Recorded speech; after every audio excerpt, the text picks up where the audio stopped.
이제 한 15장까지 가면 좋은데 15장까지는 어려울 것 같긴 한데요. 이제 출애굽기를 시작을 했습니다. 그러니까 우리가 창세기 나름대로 굉장히 재미가 있고 또 의미가 있는데 이 출애굽기부터는 이스라엘 사람들의 역사라고 생각을 해야 됩니다. 그러니까 이스라엘의 민족사가 시작이 되는 거죠. 그러니까 창세기하고는 급이 다릅니다. 창세기는 하나의 그냥 족장들의 어떤 신앙 이야기들로 구성이 되어 있지만 이 출애굽기는 이제 한 민족이 형성이 돼서 이제 본격적으로 역사가 시작되는 거죠. 그러니까 마치 주몽이 이렇게 그때 누굴 피해서 도망갔잖아요. 그래서 막 거북이들이 막 하고 그거 먹고 출애굽하는 것 같아요. 고려 시조 할 때. 근데 이 출애굽기는 이제 그런 면에서 이제 그 시작이고요. 그 다음에 이스라엘 사람들이 생각할 때 아브라함이 우리의 민족의 조상이죠. 믿음의 조상인데 그 다음에 이 민족의 출발을 시켜준 사람은 이제 모세인 거예요. 그래서 우리가 구약 성경에서 그러니까 이제 신구약 다 통틀어서 가장 중요한 인물 3명을 꼽으세요. 그러면 구약은 모세예요. 모세고 그 다음에 신약은 바울이에요. 그 다음에 그 사이에 누가 있냐면 예수님이 계시죠. 예수님은 더 말할 필요가 없고요. 그래서 그냥 예수님을 빼고 위대한 인물 신구약에 한 명씩 들으라 그러면은 구약은 누가 뭐래도 모세고 신약은 이제 바울인데 이 모세가 등장을 해서 이제 출애굽을 하는데 지난주에 80년의 인생을 우리가 공부했어요. 그래서 태어날 때 시대를 잘못 태어나가지고 그만 남자아이는 죽이는 시대에 태어나서 죽을 뻔했다가 3개월 동안 어머니 밑에서 자라다가 도저히 목소리가 커져서 나일강에 버려졌다가 거기에서 바로의 공주가 바로가 뭔지 아시죠? 바로 이게 아니라 파라오 하면 많이 들어보셨죠?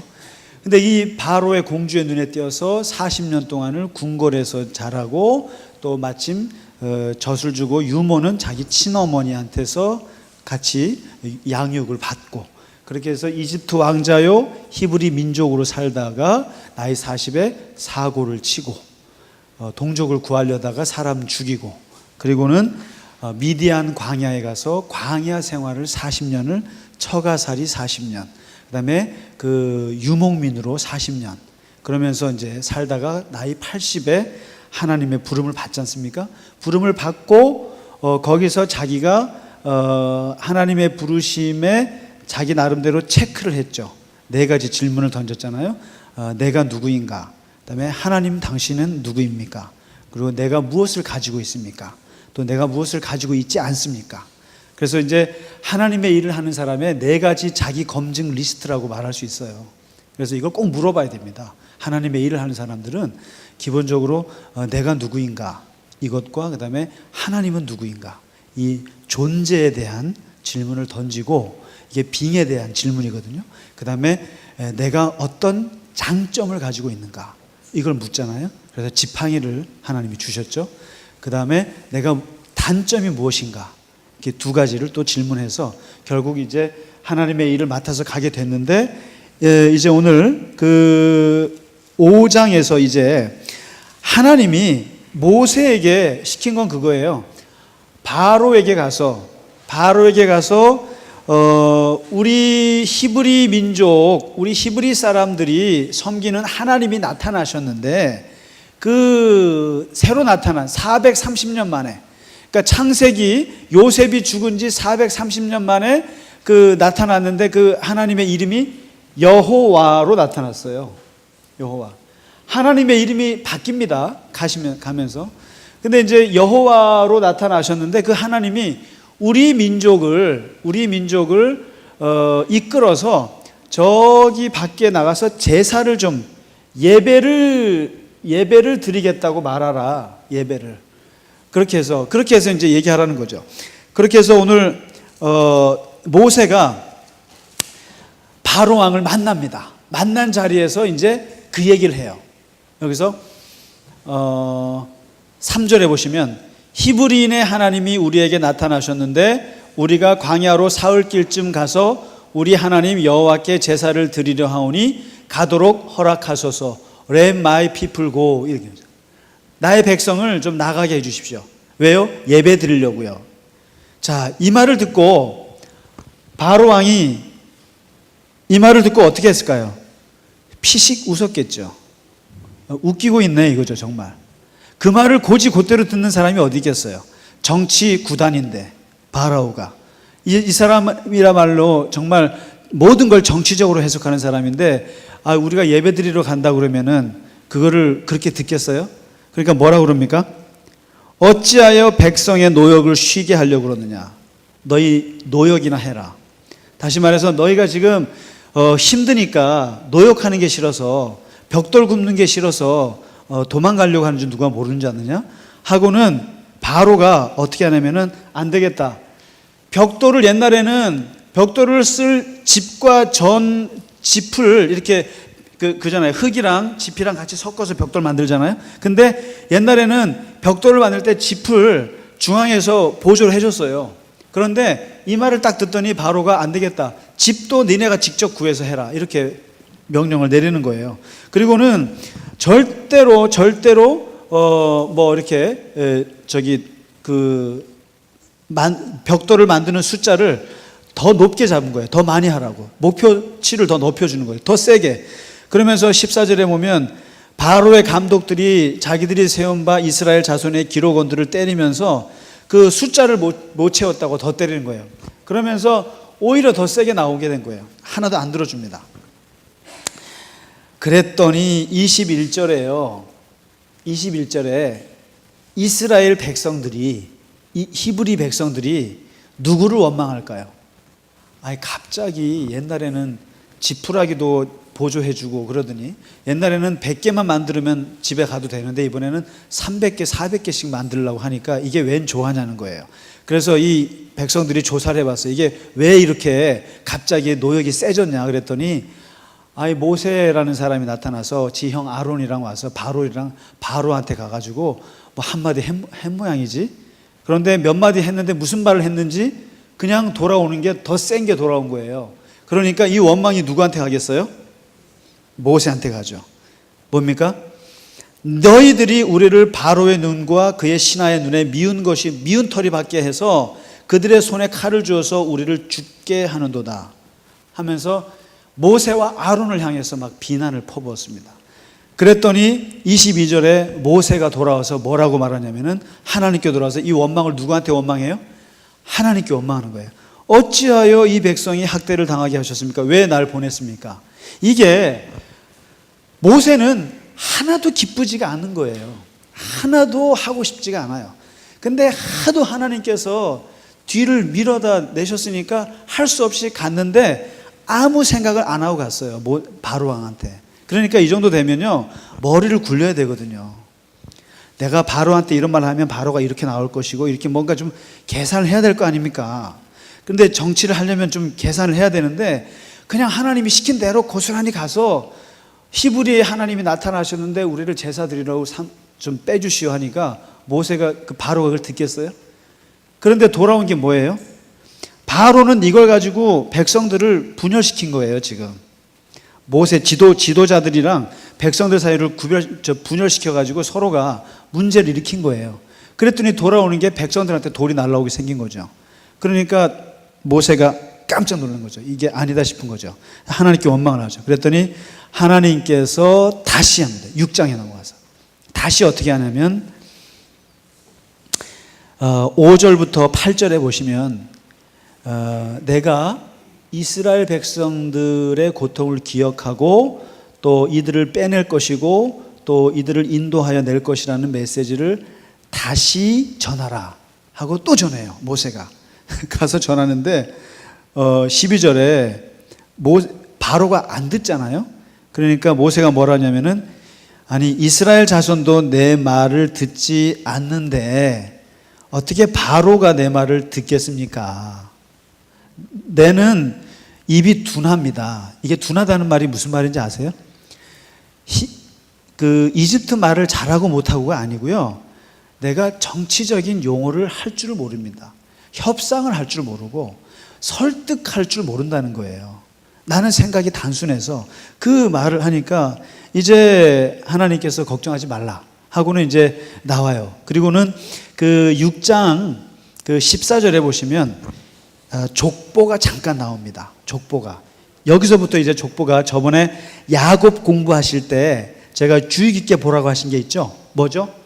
12명의 아들. 이게 뭐가 된다고요? 12지파가 된다고요? 지파가 됩니다. 지파가 되는데 이 지금 나오는 지파의 족보가 12지파가 다 나오지 않고 3지파만 나와요. 첫 번째 큰아들 누구죠? 르우벤. 르우벤 하면 떠오르는 게 뭐죠?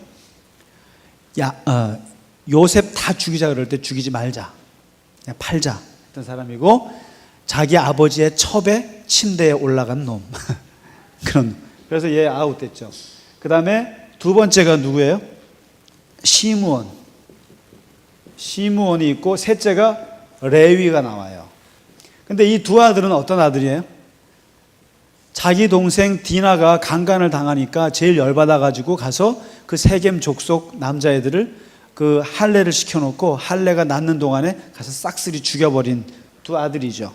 아주 과격한 아들 둘인데 왜 이 사람의 족보가 나냐면 모세가 레위 족속에서 나왔어요. 모세가. 이제 이 보세요.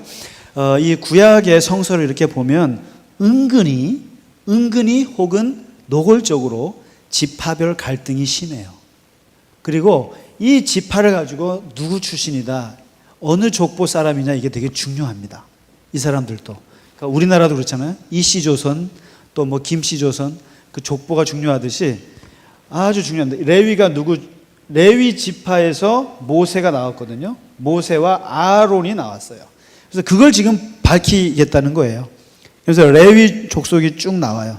그러다가 아론과 모세가 쭉 족보가 나오거든요. 나오고 잠깐 이제 그리고는 나머지는 안 해요. 족보가 없어요. 왜냐하면 모세가 중요했기 때문에. 모세를 얘기하려고. 모세가 아무튼 레위 족속의 아들이었다. 이것을 이제 얘기해 주고요. 이제 그 다음에 7장으로 넘어가서 다시 또 바로를 만나러 갑니다. 이제 5장과 6장에서는 뭘 말해주냐면요, 바로를 말로 어떻게 해보려고 했어요. 말로써 내보내 주십시오. 안 된다. 더 심하게 해라. 그러니까 처음에 말로. 이게 어떻게 보면 모세 입장에서는 굉장히 순진한 방법이기도 하지만 어떤 면에서는 하나님께서 바로에게 기회를 주는 것일 수도 있어요. 그러니까 소프트로 시작해서 이제 하드로 나가는 건데 일단 말로 해서는 안 돼요. 말로 해서 안 되면 어떻게 하죠? 뭐가 있죠? 말로 안 되면 뭐 되는 게 많이 있죠. 수단 방법이 많습니다. 하나님께서도 지금 이게 말이 안 통하는 거예요. 안 들어. 오히려 더 말을 안 들어요. 그러니까 이제 7장부터 슬슬 워밍업을 하시기 시작하십니다. 하나님께서. 워밍업을 하시는데 그 첫 번째 워밍업, 그게 뭐냐면 지팡이입니다. 지팡이 쇼를 보여주십니다. 지팡이 쇼. 이걸 누구한테요? 바로 앞에서. 바로 앞에서 이 모세가 이제 그러니까 하나님이 어떤 하나님인지, 그리고 그 하나님이 어떤 능력을 갖고 있는지를 보여줘야 되잖아요. 그래서 이제 이 지팡이를 들고 지팡이 이제 꼬리를 잡으면 뱀이 되고 또 다시 또 잡으면은 지팡이가 되는 걸 보여주죠. 그랬더니 바로도 말이죠. 이 당시에는 자기가 거느리고 다니는 요술사들이 많이 있어요. 쉽게 말하면 자기가 데리고 다니는 무당들이 있다고요. 박수 무당들이 있어요. 근데 이 박수 무당들은 오늘날 같이 그냥 뭐 우습게 생각하는 무당들이 아니에요. 국가 공무원이라고요. 국가 공무원으로서 궁궐에서 왕이 직접 하는 예언하고 그다음에 뭐 꿈꾸는 거 해석해주고 그다음에 나름대로 재주를 부리는 사람들이란 말이죠. 근데 이 사람들이 있는데 이 지팡이를 뱀으로 만들고 뱀이 지팡이가 되니까 자기네들도 하는 거예요. 보실래요? 해요. 자기들도 그 현인들과 마술사들도 그렇게 해요. 그런데 재밌는 건 뭐냐면 이 아론의 지팡이가 그 마술사들의 지팡이를 잡아먹죠. 그러니까 이제 이런 정도로 봐서는 바로가 전혀 놀라질 않아요. 자, 그래서 일단은 지팡이 쇼를 통해서 워밍업을 했어요. 그 다음에 이제 본격적인 재앙이 들어갑니다. 그러면서 우리가 흔히 아는 10가지 재앙 시리즈가 시작이 됩니다. 이게 이제 오늘 출애굽기 7장부터 무려 11장까지 쭉 진행이 되는 10가지 재앙이거든요. 근데 이 10가지 재앙이요, 이게 이집트의 신들이 720종류가 있어요. 다신론이에요. 그러니까 이게 우리가 보통 종교학적으로 고급 종교와 저급 종교를 나눌 때, 이게 이제 뭐 그렇게 나눠도 될지 뭐라고 하는 사람도 있겠습니다만은, 우리가 종교학을 공부할 때 저급 종교와 고급 종교를 나눌 때 어떻게 하면 저급 종교가 다신론이거든요. 이것도 믿고 저것도 믿고. 그러니까 쉽게 말하면 일본 같은 나라가 대표적인 나라 아니겠어요? 별의별 걸 다 믿죠. 그 다음에 이제 여기도 이제 마찬가지예요. 720가지의 신들이 있어요. 그러다가 이제 종교가 고등 종교가 되면 될수록 신이 숫자가 줄어들어요. 그러다가 이제 어떻게 보면 최고 고등이라고 할 수 있는 건 이제 유일신. 그러니까 한 분을 믿는다는 거 쉽지가 않거든요. 그런데 이제 기독교 같은 경우는 한 분 하나님을. 그래서 이제 유일신이 이제 보통 이슬람, 그 다음에 기독교, 그 다음에 유대교, 이제 이렇게 되는데, 근데 이제 이집트 같은 경우는 이게 신들이 너무 많은 거예요. 너무 많은데 10가지 재앙이라는 게 뭐냐면 그 720가지의 신들에 대한 대표적인 10가지 신들에 대한 도전이에요. 이게 뭔지 아세요? 첫 번째가 물이 피가 됩니다. 이게 뭐예요? 나일강을 한번 뒤집어 엎는 거예요. 나일강은 이집트의 젖줄이에요. 정말 이집트는 이 나일강이 없으면 안 되는 나라잖아요. 근데 이 나일강이 피로 물들었다. 그리고 나일강 자체가 그 신인데 그거를 이제 피로 물들이고, 그 다음에 두 번째 재앙이 뭐죠? 8장에 개구리가 올라옵니다. 개구리가. 이거 대단한 거죠. 근데 이제 재밌는 것은 초반에 이런 걸 다 요술사들이 따라해요. 다 따라해요. 그 정도는 나도 할 수 있어 하고 다 따라합니다. 그러면서 개구리가 딱 올라오게 해요, 다. 그리고는 이제 이 개구리가 올라와서 엄청나게 그 이집트 전역을 휩싸일 때 바로가 꼭 하는 말이 있어요. 알았어. 가. 알았어, 가게 해줄게. 그러다가 이제 그 말을 믿고 모세가 지팡이를 들고 개구리를 쫙 빼서 숨이 좀 쉴 수 있게 되면 마음이 어떻게 돼요? 다시 바뀌어요. 이 15절에 참 말이 재밌죠. 그러나 바로가 숨을 쉴 수 있게 됨을 보았을 때 마음이 바뀌었다 이거죠. 또 다시 마음이 바뀌었다. 근데 이게 다 하나님께서 다 그렇게 작정했다 이렇게 표현을 하고 있어요. 그 다음에 세 번째, 모세가 티끌을 가지고 뿌렸더니 뭐가 되냐면 이가 돼서 온 사람들의 몸에 들어가죠. 이가 됩니다. 그런데 이제 보세요. 두 번째, 그러니까 물을 피로 만들고 개구리를 끌어올리는 것까지는 요술사들이 따라 했어요. 그런데 티끌을 이로 만드는 것은 요술사들이 안 돼요. 그러니까 요술사들이 뭐라고 하냐면 자기들이 못하는 영역이 딱 발생하니까 뭐라냐면 하나님의 권능입니다. 이거는 히브리 하나님이 더 센데요. 인정을 했어요. 그런데 이 정도 됐으면 바로가 접어야 되는데 바로가 안 접어요. 아니야, 버텨. 못 내. 그랬더니 네 번째 재앙이 왔는데 뭐예요? 파리가 이제 온 지역에 오는데 여기부터는 네 번째 재앙부터는 뭐가 이제 달라지냐면은 파리가 애굽의 온 집집마다 파리떼가 들어가는 거예요. 궁궐도 들어오는데 이때부터 뭐가 달라지냐면은 히브리 사람들이 살고 있는 고센 지방에는 파리가 없어요. 이쪽에 파리가 없고 애굽 사람들이 사는 데만 파리가 있는 거예요. 그러면서 야, 이상하다. 히브리 하나님이 계시긴 계신가 보다. 그러면서 왜 이렇게 나눠질 수가 있을까? 그러면서 이러니까 다시 한번 27절에 사흘길쯤 광야로 들어가서 우리를 하나님께 제사를 드리게 해달라. 그랬더니 바로가 안 보내줍니다. 그때도. 그 다음에 조금 더 강도를 높여서 5번째 들어갑니다. 5번째 뭐가 들어가냐면은 가축들을 다 죽여버려요. 그런데 뭐예요? 이것도 이스라엘에 속한 가축들은 안 죽여요. 야, 그러니까 이제 이집트 사람들의 가축들만 다 죽어 나가는 거예요. 이게 이제 점점 차별을 두는 거예요. 그 다음에 그래도 바로가 듣질 않습니다. 근데 이제 보세요. 왜 바로가 듣지 않는지 아세요? 이게 일단은 바로 입장에서는 이 히브리 노예 인력이 엄청난 거예요. 생각해 보세요. 몇백만, 남자만 60만 명이거든요. 장정이 60만 명인데 60만 명의 노동력을 잃게 생긴 거예요. 근데 그 60만 명의 노동력을 잃지 않기 위해서 바로가 지금 5번째 가축들이 죽어나가는 것까지도 참아내고 있어요. 지금 참아내고 있는데 6번째 재앙이 뭐냐면 이번에는 재를 뿌렸더니 그게 사람들의 몸에 들어가면서 종기가 발생해요. 처음으로 사람의 몸을 건드리기 시작했어요. 슬슬. 이게 쪼여오기 시작하는 거예요. 보세요. 물이 피로 되는 거예요. 남의 얘기일 수 있어요. 그 다음에 개구리 올라오는 거 바로는 그렇게 그렇지 않아요. 그 다음에 가축이 죽어나는 거 자기 가축 죽지 않아요. 근데 슬슬 이게 사람의 몸 속으로 들어오기 시작한 거예요. 악성 종기 나기 시작하는 거예요. 이게 몇 주씩 가는 거예요.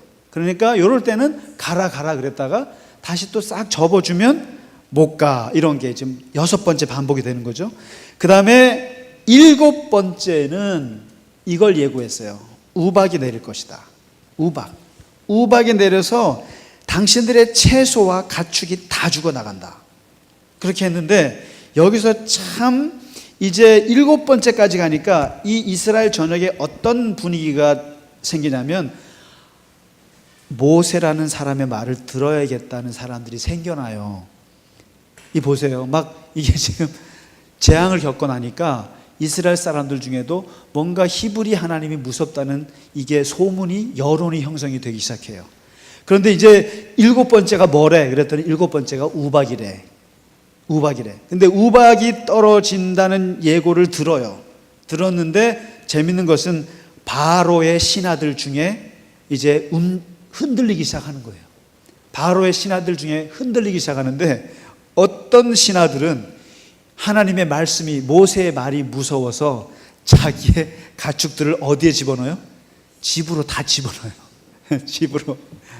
우박이 온다니까. 집으로 다 지는데 21절에 보시면 여호와의 말씀을 마음에 두지 아니하는 사람은 뭐 어때 하고 놔둬버렸어요. 놔뒀는데 어떻게 됩니까? 바로 우박이 쏟아지죠. 우박이 쏟아져가지고 바깥에 있는 모든 채소와 모든 가축들은 완전히 죽어 없어지는 거예요. 완전히 죽어. 그리고 재밌는 것은 다시 한번 26절에 보시면은 이스라엘 자손들이 사는 고센 땅은 우박이 안 떨어지는 거예요. 자, 이렇게 하나님께서 재앙을 통해서 하나님이 이 땅에 살아계시다는 것을 아주 차별적으로 보여주는 거예요. 지금 차별적으로 보여주니까 이게 이제 이집트가 지금 흔들리는 거죠. 그래도 바로는 자기 궁궐에 우박은 안 떨어지니까 안 보내주는 거예요. 안 보내주고 그 다음에 이제 8번째로 갑니다. 8번째가 굉장히 메가톤급 재앙인데 그게 바로 메뚜기 재앙입니다. 메뚜기 재앙 아시죠? 한번 지나가면 어떻게 됐는지. 쑥밭이 되는 거예요. 완전히 그냥 채소란 채소, 곡식은 싹 없어지는 거예요. 이제 이 메뚜기 재앙이 지나가면서 바로는 어떤 생각을 하냐면 경제를 생각하게 되죠. 경제를 생각하고 이게 심각한 타격이 오게 되고 경제가 나빠지면 결국 국민들로부터, 백성들로부터 자기도 좋을 게 없죠. 근데 이제 심각한 거예요. 그러나 절대로 60만 명의 노동력을 빼앗길 수 없다. 그래서 안 보내줍니다.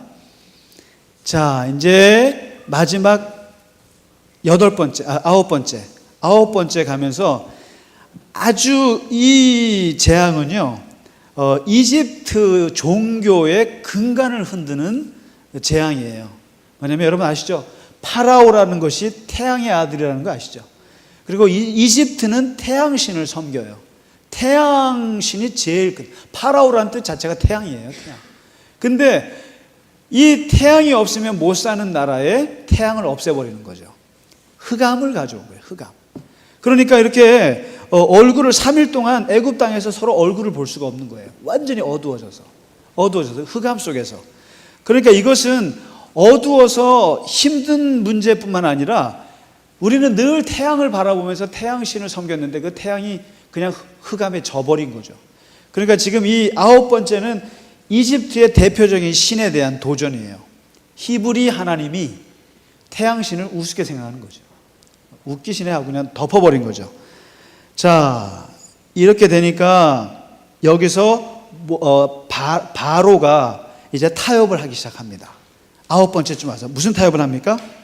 가긴 가는데 애들은 놔두고 가. 내가 속셈 모를 줄 알고 너네가 우리 이 민족에서 떠나려고 하는 거 다 알아요. 다 아는 사실이에요. 떠나려고 하는 거. 그러니까 떠나보낼 수 없는데 뭐래요? 인질을 잡아놓고 애들은 놔둬. 그러면 어떻게 해요? 남자 60만 명이 갔다가 돌아오겠죠. 사흘 진짜로. 그러니까 그다음에 양과 소도 다 놔두고 애들도 놔두고 가다. 이러다가 이제 점점점 세지니까 어떻게 하냐면은 양과 소는 놔두고 애들은 데리고 가. 이렇게까지 나가요. 애들은 데리고 가. 그러니까 끝까지 자기의 경제력을 이제 쥐고 있는 거예요. 그리고 이제 그렇게 했는데 안 되겠어요. 그러니까 10장 28절에 보면 바로가 모세에게 말하는데 이 흑암을 보면서부터는 다시는 내 얼굴 보지 마라. 그리고 나도 너 얼굴 보기 싫다. 그 말을 해요. 그러니까 모세도 뭐라 그래요? 나도 네 얼굴 보기 싫다. 하고 아주 이제 감정이 격해지죠. 그리고는 이제 마지막 11장에 그 유명한 10번째 재앙이 나옵니다. 10번째예요. 이 10번째 재앙이 이제 이스라엘의 역사에서 아주 중요한 절기를 하나를 탄생을 시키게 되는 거가 됩니다. 그래서 우리가 6월절이라는 말을 많이 듣잖아요. 그래서 사실 저도 처음에 교회 다닐 때 6월절이 6월에 있는 줄 알았어요. 6월에 지키는 절기인 줄 알았어요. 목사님이 설명을 해 주셔야죠. 목사님은 신학 공부했다고 말이죠. 맨날 6월절 하는데 교인들은 이 6월절이 뭔지 알 수가 있어야죠. 이게 6월 달에 하는 뭔가가 생각했지. 근데 이 6월절이라는 것이 생겨난 게 바로 11장이에요. 출애굽 역사에서. 뭐냐면 마지막 재앙을 주는데 바로가 9번까지 버틸 수 있었던 것은 자기 몸을 건들지 않았기 때문에 그래요. 근데 하나님께서 안 되겠다. 네 몸을 건드려야겠다. 그래서 가장 강력한, 그러니까 바로를 죽이지는 않지만 바로가 거의 정신적인 죽음에 이르게 할 수 있는 죽음이 뭐예요? 자식의 죽음이죠. 자식의 죽음. 그리고 온 백성이 흔들릴 수밖에 없는 것은 그 집안의 모든 자식이 죽는 거죠. 그래서 어떻게 하냐면 딱 뽑아서 모든 집의 첫 아들, 첫째, 맏아들을 다 죽이는 거죠. 그 다음에 가축의 첫째, 모든 살아있는 것의 첫 번째를 다 죽이는 거예요. 죽이는데 어떻게 죽여요? 한밤중에 죽음의 사자들이 전 지역을 돌아다니면서 첫째 자식들만 다 죽이는 거예요. 죽이는데 거기에 누가 예외가 될 수 없어요? 바로의 첫째 아들도 예외가 될 수가 없는 거죠. 바로의 첫째 아들도 거기서 죽어나가 버립니다. 죽어나가는데 여기서 이 죽을 때 죽음의 천사가 모든 지역을 돌 때 어디도 돌아요? 이스라엘도 돌게 되겠죠. 그런데 이스라엘 사람들은 이 피해를 면하게 하기 위해서 하나님이 어떤 방법을 쓰시냐면은, 너네는 오늘 자정에 죽음의 사자들이 온 지역을 가기 전에 뭘 하냐면, 일단 집에 가서 양을 잡아라. 양을 잡아가지고 그 고기를 구워서 먹고, 그 다음에 그 양의 피를 너의 집 문설주 아시죠? 문 대문에다가 이렇게 발라라. 이렇게 발라라. 발라놓고 너희는 허리띠를 띠고, 그 다음에 신발을 신고, 그 다음에 모든 걸 다 마치 이제 요이 땅 하면 도망갈 준비를 다 한 상태에서, 그 다음에 떡을 구워 먹는데, 떡도 평소 같으면 이스트를 넣어가지고 이렇게 좀 이렇게 부드럽게 해 먹는데, 이날만큼은 이스트를 넣지 말고 그냥 무교병, 이걸 무교병이라고 그래요. 그냥 딱딱한 떡을 준비해서 이것을 식탁에서 먹으라. 그리고 이제 그러다 보면, 그러면 이제 죽음의 사자가 밤 12시에 이제 돌아다니면서 어떻게 하냐면은, 이 문설주에 있는 피를 보면 거기를 넘어갈 것이다. 넘어간다는 뜻이 유월이에요. 넘어갔다. 영어로 pass over. 그래서 나온 말이 유월절이에요. 그래서 넘어갔다는 뜻이거든요. 그래서 이 과월절이라고도 해요. 넘어갔다. 그래서 이 피를 바른 사람들은, 이스라엘 사람들만 다 넘어갔다 그래서 유월절인데, 바로 이것이 유월절의 의미가, 여기서 말하는 것이 바로 하나님의 구원이에요. 구원. 하나님의 구원. 목사님, 육아 한자로 뭐죠? 예? 육아 한자로 뭐가? 육아요? 예, 그거는 이상만 장로님께 여쭤보셔야죠. 예, 나중에 이상만 장로님께 여쭤보시고요. 저한테는 저는 6, 6밖에 몰라요. 아무튼 이게 패스오버예요.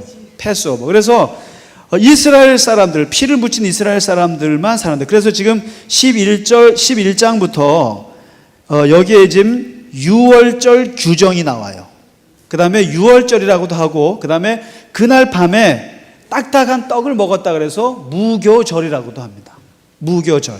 그래서 성경에서 무교절 얘기 나오고 유월절 얘기 나오고 이런 게 나오면 다 이게 그날의 유월절이라고 생각하시면 됩니다. 그리고 이게 마지막 10가지 재앙을 받을 때 이스라엘 사람들에게 하나님께서 살 방법으로 일러주셨던 방법이 바로 이런 것들이에요. 딱딱한 떡에다가 옷 입고 서서, 그 다음에 허리띠 메고, 그 다음에 요이 땅하고 먹고 문설주에 피를 바르고, 이제 가라 그러면은 팍 출발하게. 그렇게 된 거죠. 이 밤에 그냥 태에서 처음 난 것들이 다 죽어버렸죠. 그러니까 이제 자기 아들마저 죽는 걸 보니까 바로가 마음이 약해졌죠. 이건 이러다가 나까지 죽겠다. 이러다가 자기 맏아들의 그 시체를 안고 모세를 불러놓고, 보기 싫으니까 빨리 사라져. 빨리 가. 자식들도 데려가든지 가축들도 데려가든지 다 가. 네 마음대로 해 하고 그냥 떠나보냅니다. 손 들었죠. 자, 그게 오늘 13장까지 그 유월절이라는 것이 이런 사건에서 생기면서, 이제 이스라엘의 장정만 60만 명, 아이들하고 여자들까지 합치면 대략 200만 명이라고 해요. 한 200만 명의 히브리 민족이 430년 동안 노예 생활을 접고 이제 새로운 민족으로 출발하는 이제 첫 스타트를 끊었던 것이 바로 유월절이다. 바로 이 사건을 기억하라. 그래서 이스라엘에서 가장 큰 절기는 누가 뭐라고 해도 유월절이고, 바로 예수님은 유월절 날 돌아가셨어요. 유월절에. 그래서 아주 그 절기에 딱 타임을 맞추셨어요. 딱 맞추시고, 그리고 이제 부활하시고 40일 계시다가 오순절에 올라가시고, 아주 기가 막히게 그걸 다 맞췄습니다. 아무튼 그래서 오늘 13장까지 일단 이스라엘의 출애굽의 이제 시작을 공부했습니다. 다음 주에는 14장 앞에 홍해. 근데 바로가 재밌어요. 그렇게 보내나고도 또 포기 못해요. 그래서 또 쫓아와요. 자기 죽는 줄 모르고. 그 죽는 건 다음 주에 공부하겠습니다. 예. 자, 오늘 출애굽 6월절의 이야기를 같이 나눴습니다. 수고 많으셨습니다. 고맙습니다. 네. 예. 자, 질문 하나 있으면 받고 마치겠습니다. 예, 장로님.